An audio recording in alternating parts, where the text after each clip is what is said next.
Back in the 90s, I read the book, Art of the Deal. And I said back then to my coworkers, if he ever runs for president, I will vote for him because he believes in everything I believe in. I think he's honest. I think he's unjustly criticized. There's a lot of people out there that like Trump. He's doing what he said he was going to do. I think the Democrats have clearly said what they have to say in the last two debates. I think it's time for the president to spell out what he feels on where they're going and what the direction of the country is on their point of view and what he thinks is going to be his point of view. This guy's fighting an uphill battle, ball and chain, and he's made more progress than a lot of our prior presidents.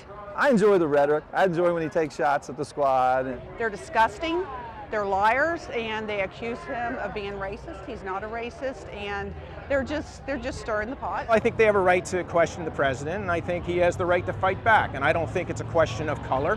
They've decided to galvanize together and make a message, whatever message they want to go with, and he should be able to respond to that. So I think trying to elevate this to a racist viewpoint, I think is taking it a little bit too far. Oh, the odd squad. Yeah, I've heard about them.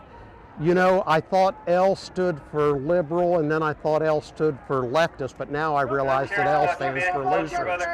And they're just losers, that's all they are. And I do agree, if they don't like this country, pack your shit and get.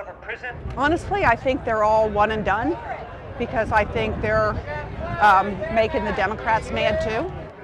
In a way, you gotta like them because they're defining the Democrat Party. They're taking them so far left, it's reasonable, and I don't think people are interested in that. A very, very small segment of society is that far left. And if they want to pull the Democrat Party that far left, good for them. They're gonna make sure Trump gets elected. Keep the economy going. Obviously, the Fed's just lowered interest rates, and I think the president's been on board with that. It's probably not as far as he thinks it should go, but I think he's very conscious that the economy is going to be his one success story right now through to the 2020 election that needs to keep going. And I'm voting for the economy, and I think he's a big part of what happened with it. He gets people stirred up, and it's like that you just can't beat the energy in the room. And I get so tired of hearing how all the Democrats that are going to beat him, and the polls show like he's losing, and there's no way.